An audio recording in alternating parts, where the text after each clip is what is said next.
교회 다니는 분들이 운영하는 식당이나 또 사업체에 가보면 간혹 볼 수 있는 액자들이 있습니다. 바로 성경 구절이 적힌 액자인데 그 성경 구절은 주로 복을 언급하고 있는 그런 성경 구절이 많이 있습니다.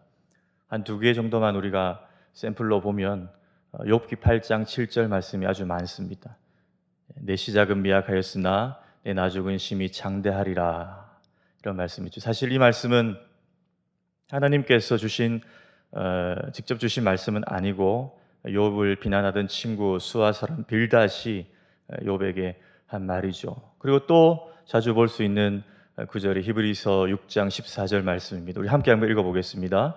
내가 반드시 너에게 복주고 복주며 너를 번성하게 하고 번성하게 하리라 하셨더니, 이 두 액자를 가장 자주 볼 수가 있습니다. 저도 복을 좋아합니다. 복국도 좋아하고요. 그 복인지 모르겠지만 하여튼 복 들어간 건 다 좋습니다. 가끔씩 그리스도인들이 복을 좋아하고 복에 대해서 강단에서 얘기하는 것에 대해서 부정적으로 생각하시는 분들이 가끔 있는 것 같은데, 저는 복을 좋아하고 또 복을 구하는, 우리가 기복이라 그러죠. 그 기복 자체는 아주 좋은 것이고 우리에게 필요한 것이라 생각합니다. 그것이 조금 더 넘어가서 치우쳐서 기복주의나 기복신앙이 되어버리면 좀 문제가 있겠지만, 복을 구하는 자체는 우리에게 얼마든지 필요한 것이라고 생각합니다. 그렇지 않습니까? 우리가 이 연약한 피조물이 하나님께 구하지 않고, 복을 구하지 않고 어떻게 우리가 살아갈 수가 있겠습니까? 모든 것이 하나님의 은혜요, 처음부터 마지막까지 하나님께서 복 주시지 않으면 우리는 살아갈 수 없는 존재이기 때문에 우리는 복을 구하고 복을 계속해서 기도하는 것이 우리의 태도인 것 같습니다. 저는 오늘 시편 1편 말씀을 가지고 복 있는 사람은 어떠한 삶을 살아갈 수 있는가, 한 세 가지 정도 살펴보려고 합니다. 첫 번째로는요, 복 있는 사람은 이 사람 만나는 교제권을 잘 형성해야 합니다. 사람을 만나서 교제하는 교제권입니다. 오늘 보면 1절을 보시면 제가 한번 다시 읽어드리겠습니다. 복 있는 사람은 악인들의 꾀를 따르지 아니하며 죄인들의 길에 서지 아니하며 오만한 자들의 자리에 앉지 아니하고, 여기 보시면 복 있는 사람이 만나는 세 부류의 사람이 등장합니다. 악인, 또 죄인, 또 오만한 사람, 이렇게 등장하는데, 나중에는 이 세 부류의 사람을 총칭해서 악인이다라고 뒤에서는 말하고 있습니다. 여러분, 우리가 예수님 믿고 이 땅에 살아가면서 천사를 상대하는 것도 아니고 또 귀신들을 상대하는 것도 아닙니다. 우리는 결국 사람과 또 사람들 속에서 관계하며 사람들 속에서 또 신앙을 이어가며 또 사람들 속에서 신앙을 지켜나가는, 결국은 사람들과의 관계 속에서 모든 것이 이루어진다 해도 과언이 아닙니다. 우리가 예수님 믿는다고 해서 항상 영적인 것만 생각할 수는 없는 것입니다. 눈에 보이는 사람, 또 우리 가족, 또 이웃, 친지들을 항상 상대해야 되기 때문에 우리는 늘 사람 만나는 것이 조심스럽고, 또 사람을 또 잘 만나야 우리의 삶에 유익을 가져올 수 있습니다. 우리가 가령 이 가운데도 많이 계시겠지만, 이 아들 낳은 채로 아들을 군에 보내신 분들 계시죠. 군에 보내시고 한 2년에 가까운 시간들 항상 전역할 때까지 노심초사 또 기도하시고 또 그들 위해서 늘 마음을 조아리시는데, 군에 갈 때 우리가 무엇을 가장 중요히 여기고 기도를 해야 하겠습니까? 아들을 군에 보낼 때에 좋은 부대 자대 배치 받도록 기도도 하고, 또 위험한 곳에 가서 다치지 않도록 기도도 하고, 여러 가지 기도할 제목들이 많이 있겠지만, 저는 가장 중요한 것이 우리 아들이 군에 갈 때에, 군에 가서 만나는 사람들을 위해서 가장 많이 기도해야 된다 생각합니다. 우리 남자 성도님들은 다 먼저 군에 다 다녀오셨겠지만, 군에 가서 가장 힘든 게 무엇이냐 군인들에게 물으면 훈련이 힘든 사람은 그렇게 많이 없습니다. 훈련은 다 여럿이 하기 때문에 어떻게든 다 극복해 나갑니다. 훈련이 힘들어서 탈영하고 훈련이 힘들어서 막 자살하는 경우는 극히 드뭅니다. 결국 자신을 힘들게 하는 그 고참들 때문에 그 관계 속에서 스트레스를 받고 또 좀 해코지 당하면 그것을 못 견뎌 가지고 막 탈영과 자살의 충동을 느끼는 것이지, 훈련이 힘들어서 군생활 못 하겠다 이런 경우는 잘 없다는 것이죠. 그래서 우리가 자녀들을 군에 보낼 때는 항상 우리 아들이 만나는 상관들, 우리 아들이 만나게 될 간부들, 우리 아들이 만나게 될 동기들, 이들을 위해서 기도하는 것이 정말 우리 자녀가 2년 동안 군 생활을 잘할 수 있는 그런 비결이 되는 것입니다. 여러분 생각해 보십시오. 여러분들을 힘들게 하고 여러분들에게 해코지하고 아침에 눈만 뜨면은 막 갈구고 이런 사람들과 한 내무반에서 먹고 자고 2년 동안 해야 된다 생각해 보십시오. 얼마나 그 스트레스겠습니까? 그런 관계 속에서 잘 이겨 나가려면 웬만하면 좋은 사람 만나고 온유한 사람 만나고 성품이 훌륭한 사람 만나는 것이 군생활 잘하는 그런 비결이 되는 것입니다. 마찬가지입니다. 우리 삶에서 엿새 동안의 삶을 성공리에 살 수 있는 그 결정을 지을 수 있는 것은 우리의 교제권입니다. 어떤 사람을 만나 교제하느냐가 참 중요합니다. 저 사람 만나면 참 덕스럽다. 저분 만나면 참 은혜가 된다. 저분 만나면 참 힘이 나고 용기가 막 나고 너무 참 기분이 좋아진다. 막 엔돌핀이 돈다. 이런 사람들 만나야 우리 삶에 유익이 있지. 한 100m 앞에서 저 사람 보면 길 돌아가고 싶고, 저 사람만 보면 뒷골이 땡기고, 저 사람만 보면 또 부정적인 말 하는, 나 저 사람 만나기 싫어. 이런 사람 우리가 만나게 되면 얼마나 삶이 피폐해지겠습니까? 우리의 삶의 유익을 위해서 항상 선한 사람, 덕을 끼치는 사람, 은혜로운 사람, 이런 사람들을 만나기 위해서 늘 우리는 기도해야 할 것입니다. 여러분, 이 시간 이후로 우리 매일매일 일어나실 때마다 이렇게 기도합시다. 하나님, 오늘 하루도 제가 직장에서 또 캠퍼스에서 또 내가 있는 어디든지 내가 만날 사람들을 좀 축복해 주십시오. 좀 좋은 사람 만나고 내가 그 사람 통해서 오늘 힘을 얻고 그 사람 통해서 내가 하나님의 형상을 발견할 수 있는 그런 귀한 만남의 복을 하나님 허락하여 주십시오. 이런 기도의 소원을 저와 여러분 모두 가지시기를 먼저 축복합니다. 두 번째는요, 복 있는 사람은 악인의 형통함을 부러워하지 않습니다. 악인의 형통함을 부러워하지 않는다라는 것입니다. 여러분, 오늘 본문 5절, 6절입니다. 우리 함께 한번 읽어보겠습니다. 5절, 6절입니다. 시작. 그러므로 악인들은 심판을 견디지 못하며 죄인들이 의인들의 모임에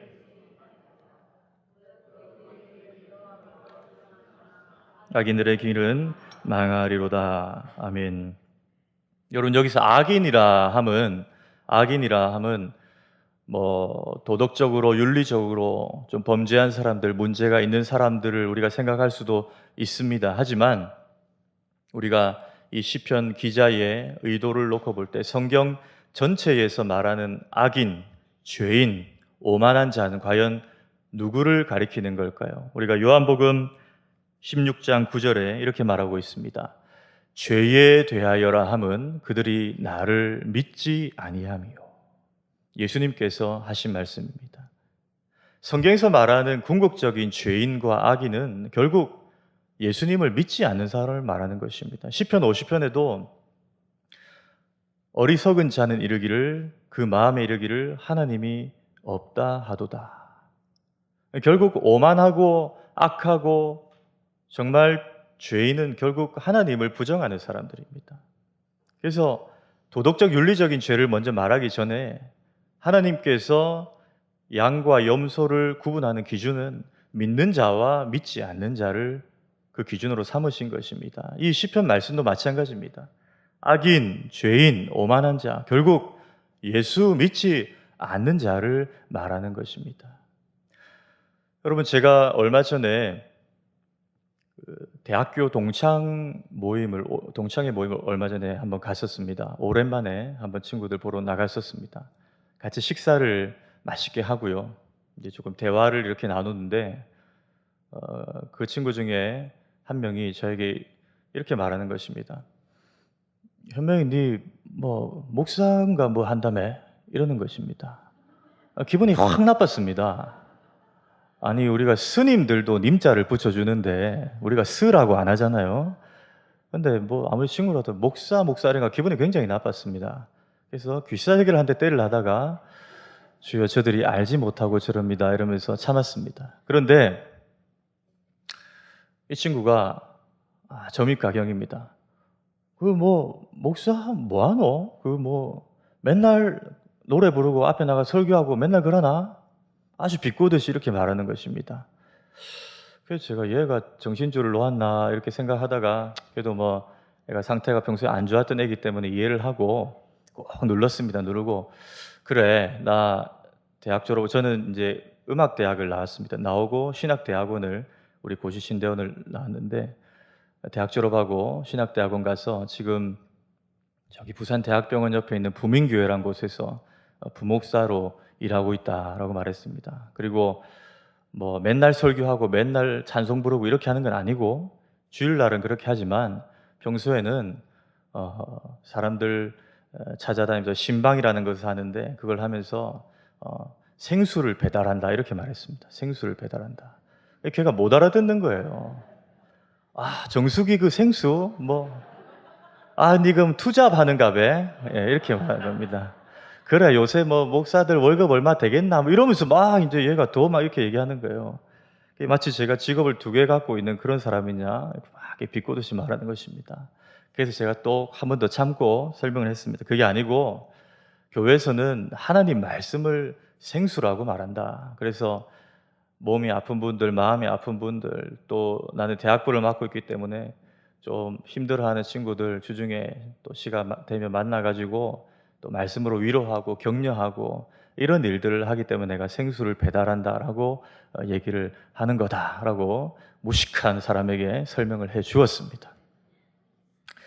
여러분 그들 중에는 벌써 제 나이인데 제가 36입니다. 36인데 제 나이 때 벌써 지금 저 해운대에 아주 좋은 아파트를 산 친구도 있고요. 이 음악을 전공해가지고 아주 출세해가지고는 뮤지컬 배우 이 네이버에 검색하면 사진과 이름이 뜨는 그런 유명한 친구들도 있고요. 아주 정말로 잘 나가는 친구들이 그 자리에 모여 있었습니다. 근데 여러분 신기한 게 있죠. 제가 하나도 부럽지가 않더라는 거예요. 그들과 한 2-5시간 앉아서 대화하고 헤어졌는데 물론 아까 걔 때문에 기분은 나빴지만 하나도 부럽지가 않더라는 거예요. 여러분 왜 그렇습니까? 왜 그런 거예요? 그들은 예수 안 믿고 자수성가했다 생각하지만 저는 예수 믿고 신수성가했기 때문에 그렇습니다. 제가 그들보다 더 가치 있는 일을 하고 있다는 자부심 때문에 그런 거예요. 사도 바울의 고백처럼 나의 달려갈 길과 주 예수께 받은 사명 곧 하나님의 은혜의 복음을 증거하려 하면은 나의 생명조차도 조금 더 귀한 것으로 여기지 않노라. 이 사명이 내 생명보다 더 귀한 사명이기 때문에 저는 저보다 더 잘 나가는 친구들과 앉아 있어서도 하나도 부럽지도 않고 하나도 꿀리지도 않더라는 것입니다. 여러분도 예수 안 믿는 친구들 만나면 꿀리지 마십시오.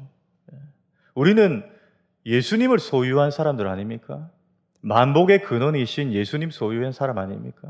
예수님 소유했는데 뭐가 더 욕심이 나고 뭐가 더 부러울 게 있겠냐, 그런 말씀을 드리는 것입니다.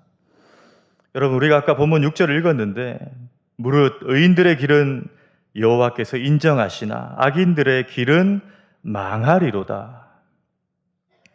이 땅에서 망한다는 의미가 아니겠죠. 결국 천국 문 앞에서 결정된다는 것입니다. 여러분 장례식장에 가끔 가보시면 무엇을 느끼십니까? 세상에서는 조금 없이 산 분이라도 정말 그 마음에 신실하게 예수님 믿고 돌아가신, 정말 예수님 믿고 눈 감으신 분, 그분과 세상에서 좀 떵떵거리고 사셨더라도 예수 안 믿고 인상 쓰면서 눈 감은 그분, 두 분 놓고 볼 땐 누가 성공한 분입니까, 여러분? 예수 믿고 눈 감았으면 성공한 거 아닙니까? 결국 우리 인생은 마지막에 결정 나는 것입니다. 여러분 우리가 이 말씀을 보면서 오늘 다시 한번 마음을 추스리시기 바랍니다. 나는 만복의 근원이신 예수 그리스도를 소유하였노라. 천지 만물을 다스리시는 예수 그리스도가 내 안에 계십니다. 이 선포가, 이 선언이, 이 고백이 내 속에 충만할 때에 악인의 형통함이 전혀 부럽지가 않은 것입니다. 여러분, 이 말씀 기억하시고 세상 앞에 당당하게 맞서 예수의 이름으로 승리하시는 저와 여러분 되기를 다시 한번 축복합니다. 마지막으로 우리가 살펴볼 것은 본문 2절입니다. 오직 여호와의 율법을 즐거워하여 그의 율법을 주야로 묵상하는도다. 복 있는 사람은 여호와의 율법을 즐거워하여 그의 율법을 주야로 묵상하는 자입니다. 우리가 너무나 잘 아는 말씀이고 우리나라에 아주 유명한 여자 목사님 있죠. 김양재 목사님, 통합 측으로 알고 있는데 그 목사님이 이 말씀 가지고 큐티 목회를 개척해서 지금 아주 건강한 목회를 하고 있는 여자 목사님 계시죠. 이 말씀이 그분에게 영적인 모티브가 되었다고 저는 들었습니다. 참 유명한 말씀이고 우리가 잘 아는 말씀입니다. 여러분, 방금 읽은 이 2절, 이 말씀이 실생활에 가장 밀접하게 이 말씀을 느낄 수 있는 사람이 누구겠습니까, 여러분? 가장 이 말씀을 피부에 와닿게 늘 체험하고 있는 사람이 누구이겠습니까? 많은 분들이 계시겠지만 저는 1차적으로 저와 같은 목회자라고 생각합니다. 늘 설교를 준비하고 새벽기도 설교를 준비하고 주일 설교를 준비하는 이 설교자들, 목회자들이 이 말씀이 아마 가장 와닿지 않나 생각합니다. 그런데 여러분, 제가 이 말씀을 묵상하면서 가장 두려웠던 것이 무엇인지 아십니까? 왜 이 말씀을 보는데 제가 두려운 마음이 들었어요. 뭐가 두렵겠습니까? 앞으로 담임 목사 나가기가 그렇게 어렵다는데 앞으로 어떡하나, 이런 두려움 아닙니다. 일주일 전에 아들이 낳았는데 분유값이 비싸다던데, 기저귀 값이 이런 두려움도 아닙니다. 여러분, 제가 이 말씀을 보고 정말 두려움이 확 든 것은요, 이 말씀이 저한테 적용되지 않을까 봐 두려운 것이었습니다.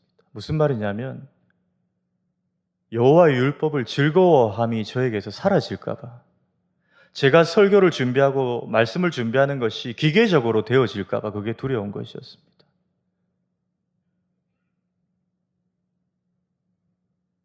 그냥 한 편의 설교를 만들어내기 위한 한 사람의 설교자, 그냥 기능인, 일주일 동안 여러 가지 프로그램을 준비해서 주일이 되면 마치 천국 잔치와 같은 정말 성도들의 마음을 녹일 수 있는 그런 이벤트적인 예배를 준비하는 어떤 파티 플래너 같은 그런 직업인이 될까 봐 이 말씀이 제게 두렵게 다가왔던 것입니다. 여러분, 우리의 삶을 한번 돌아봅시다. 우리가 이 사실을 알고 있지만, 이렇게 해야 된다는 걸 알고 있지만, 여러분, 여호와의 율법을 즐거워하는 게 쉽습니까? 여호와의 율법이 즐겁습니까? 여호와의 말씀이 즐겁나요? 우리가 왜 여호와의 말씀을 즐거워하지 못하고 있습니까? 왜 우리의 삶에서 말씀을 기뻐하지 못하고 있습니까? 이유는요, 여호와의 율법과 여호와의 이 말씀이 나에게 부담이 돼서 그렇습니다. 내가 지켜야 하는 의무이고 내가 지켜야 하는, 내가 순종해야 하는 어떤 행위라고 자꾸 생각하기 때문에 즐겁지가 않은 거예요. 지금 율법 시대가 아닌데도 불구하고 자꾸 율법화되어 버리는 여호와의 말씀. 여러분, 우리가 이 여호와의 말씀을 즐거워하고 늘 묵상하기 위해서 그럼 우리가 어떻게 해야 하겠습니까? 가장 먼저 주님을 사랑해야 합니다. 여러분, 우리가 사랑하는 사람을 사랑할 때에 그 사람의 목소리가 듣고 싶고 그 사람과 나눴던 대화가 기억나고 그 사람의 얼굴이 자꾸 보고 싶고 하는 것이 왜 그렇습니까? 상대방이 그렇게 해달라고 요구해서 그렇습니까? 아니죠. 사랑하기 때문에 그렇습니다. 우리가 주님을 사랑하는 것을 제쳐두고 이것을 먼저 하려고 하니까 자꾸 이것이 우리에게 짐이 되고 의무가 되고 부담이 되는 것입니다. 여러분, 주님을 사랑하면 주님이 늘 생각납니다. 여호와의 율법을 즐거워하고 그 율법을 주야로 묵상하라고 하지 않아도 그 사랑 하나만으로 이것이 되어진다는 것이죠. 사실 되어진다는 말은 국어 문법의 틀린 표현이라고 합니다. 문법상으로 이중수동이기 때문에 써서는 안 되는 말이라고 하는데, 그래도 우리가 한번 써봅시다. 되어지는 거예요. 이렇게 되어지는 거. 주님을 사랑하면 여호와의 율법이, 여호와의 음성이 막 듣고 싶고, 그 말씀은 늘 곁에 두고 묵상하고 싶고, 읽어보고 싶고, 열어보고 싶고, 순종하고 싶은 거예요. 주님을 사랑하는 것이 우선된다는 사실을 우리 밤에 다시 한번 기억하시기를 바랍니다. 저는 주님을 사랑하고 늘 주님을 기억하고 늘 주님과 동행하기 위한 방법이 무엇이 있을까? 얼마 전에 막 고민하던 중에 한 목사님의 설교를 듣다가 좋은 어떤 영성 프로그램을 하나 발견하게 되었습니다. 미국에 프랭크 루박이라는 선교사님이 계셨습니다. 지금은 돌아가신 분인데, 이분은 선교사님 중에 유일하게 미국의 우표에 얼굴이 그려진 분입니다. 프랭크 루박이라는 선교사님입니다. 이분이 쓰신 책이 있는데 프랭크 루박의 편지라는 책입니다. 사실 이 글은 편지가 아니라 그분의 선교 일기를 다룬 책입니다. 근데 이 책을 읽은 국내의 한 목사님이 이 책을 가지고 응용해서 영성일기라는 그런 프로그램을 만들어냈습니다. 그래서 이만한 노트에다가 하루하루 아침에 눈 떠서 잠들 때까지 하루 24시간을 주님을 바라보고 주님만 생각하고 주님께 사랑한다 고백하고, 버스를 탔을 때나 지하철을 탔을 때나 운전할 때나 늘 주님과 동행하는, 늘 주님을 사랑하는 연습을 이 영성일기를 통해서 시작한 것입니다. 여러분, 제가 이것을 시작한 지 한 3개월 정도 됐는데요, 아침에 새벽 기도 가려고 눈 뜨면 거울 보고 막 눈곱 떼고 양치하고, 이게 문제가 아니고 딱 눈 뜨는 순간 주님이 탁 떠오르는 거예요. 하나님, 오늘 하루를 주심이 어찌나 감사한지요. 내가 오늘 숨 쉴 수 있게 하니 은혜가 얼마나 감사한지 하면서 주님이 먼저 떠오르는 것입니다. 그리고 하루하루가 주님을 향한 생각, 온통 주님을 그냥 내 뇌리 속에 담아놓은 듯한 그런 삶이 이어지더라는 것입니다. 여러분, 그 삶이 먼저 선행되어지면 여호와의 율법을 즐거워하라, 여호와의 율법을 묵상하라는 이런 말은 필요조차 없게 되는 것입니다. 여러분, 주님을 사랑하는 일에 먼저 전념하시기를 간절히 축원합니다. 주님을 사랑하면 모든 것이 해결됩니다. 주님을 사랑하면, 지난 주간에 우리 목사님 말씀처럼 주님을 사랑하면 이웃을 사랑할 수밖에 없잖아요. 주님을 사랑하면 모든 문제가 해결됩니다. 말씀을 정리합니다. 저는 오늘 3가지의 복을 말씀드렸는데 결론적으로 진짜 복이 무엇인가? 여러분, 진짜 복이 무엇이겠습니까? 진짜 복은요, 주님을 소유한 복입니다. 주님을 소유함으로 나의 교제권이 거룩하게 형성되고, 주님을 소유함으로 악인의 형통함이 전혀 부럽지가 않고, 주님을 소유함으로 여호와의 율법이 즐겁고 여호와의 율법을 늘 묵상하는 삶을 살아지더라는 것입니다. 저와 여러분 모두 진짜 복, 진짜 하늘의 복 누리시기를 축복합니다. 사도 요한이 요한 3서 1장 2절에 사랑하는 자여 내 영혼이 잘됨 같이 내가 범사에 잘되고 강건하기를 내가 간구하노라, 이렇게 축원했습니다. 영혼이 잘돼야 우리 범사가 잘되는 것입니다. 하늘의 복을 누려야 우리 땅의 복이 있는 것입니다. 여러분, 이 말씀 기억하시고 정말 잘되는 은혜, 잘되는 복을 이번 한 주간 동안, 아니 남은 생애 가운데 누리시는 저 여러분들 다 되시기를 간절히 축복합니다.